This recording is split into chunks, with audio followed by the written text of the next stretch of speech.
لیکن دکھایا پتا کچھ، پھینکا پتا کچھ اور.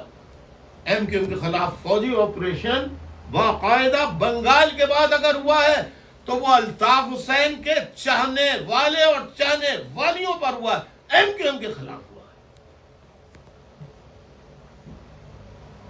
میں نہیں جا سکا حالات کے سبب. جب حالات اچھے ہوئے، ہماری کولیشنز گورنمنٹ بنی، میں نے کہا اب جانا چاہیے.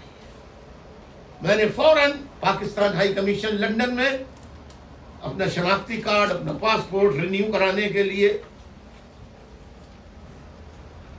ایپلیکیشن میں داخل کیا. وہ نہیں بنا چاہیے. وقت گزرتا رہا، میں اپلائی کرتا رہا، وقت گزرتا رہا، آگے بڑھتا رہا، یہاں تک کہ سسٹم ہی تبدیل ہو گیا. نائکوب کارڈ آ گیا.